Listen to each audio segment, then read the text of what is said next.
Let me set the stage for you. It was about a year ago. 4 men apparently tried to bomb synagogues and shoot down planes in New York State. Except there was no kaboom. The bombs and a Stinger missile they allegedly tried to use to sink the plane were duds, and they were slapped with silver bracelets. Now there's talk not only were the weapons duds, but the accusation of them being terrorists is a dud as well. Joining us now, not a dud, but a radio host, Jason Burmis. Thank you for joining us, Mr. Burmis. So give us the details about this. This might be all duds. This might be a bit of a setup. Can you explain to us just a little bit more? Absolutely. Well, once again, we have the FBI coming in and actually creating a terror group. In fact, the only weapon that was ever recovered was brought in by the FBI, and it was a handgun. And this is very similar to what happened in 1993 with the original World Trade Center bombing. We had an Egyptian army officer, Ahmed Salam, recruited by the FBI to create a group.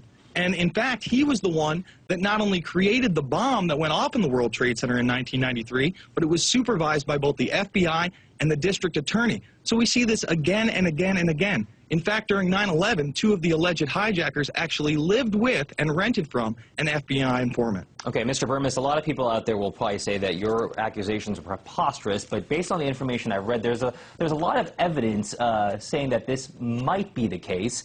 There's also an audio file of conversations between supposedly FBI and these accused men. Let's go and listen to that now. It was built by supervision from the Bureau and the GA, and we was all informed about it, and we know that the bombs start to be built. By who? By your confidential informant.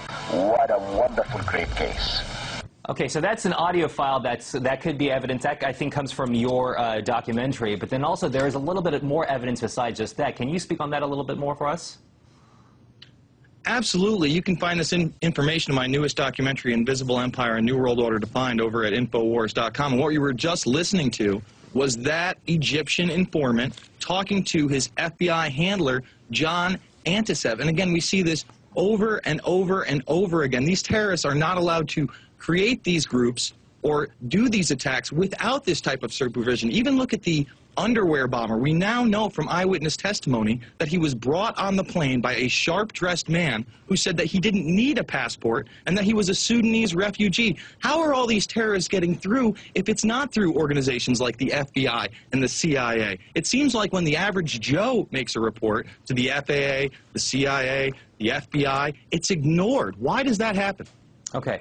The claim that I've been reading so far is that there was a federal informant who helped these people out, that he offered them pay, that he provided the maps, and this is, by the way, a federal informant who works allegedly with the FBI, and that he bought the only real weapon, which is a handgun. The question I have for you is this. At this point, are we talking about a possible case of entrapment? Absolutely. It's more than entrapment. They create the groups. What they do is they find people with low incomes who have small-time criminal records, and then they demonize them by bringing them into false terror plots that, again, are created by the FBI themselves. Okay.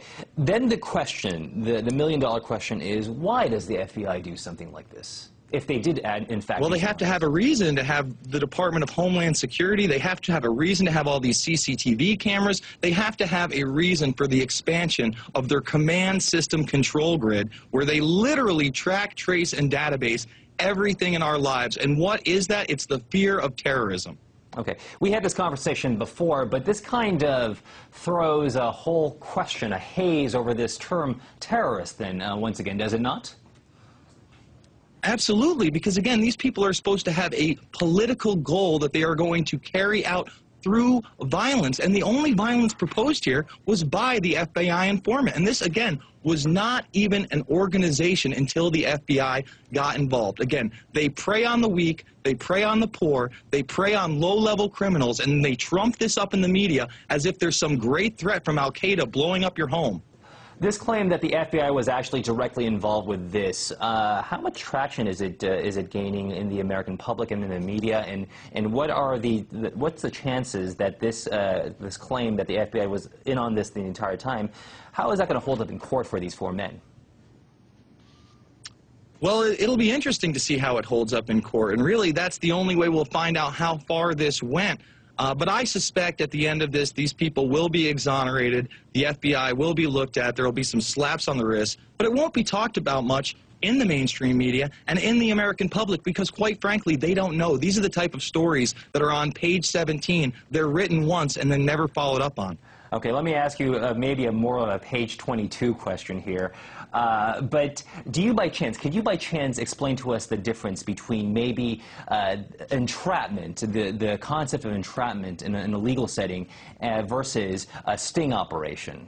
I mean, how, but the question Well, I'm absolutely. asking, yeah, go ahead.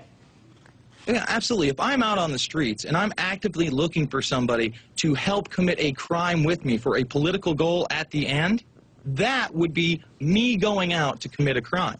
Now, if an FBI agent approaches me and makes promises of a new liver, of all sorts of cash prizes, if I can find other people to carry out his goals, his ideas, that's entrapment. Again, they set these things up. They say, hey, we can give you all this stuff. You can get a new liver. You can get some money. Just find other people to help with this jihad. And again, they prey on the poor. How are they going to pay their rent? Probably through this FBI informant.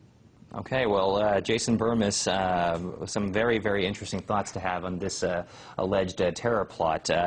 Jason Burmis, a documentarian and also a radio host, thank you so much for joining us today.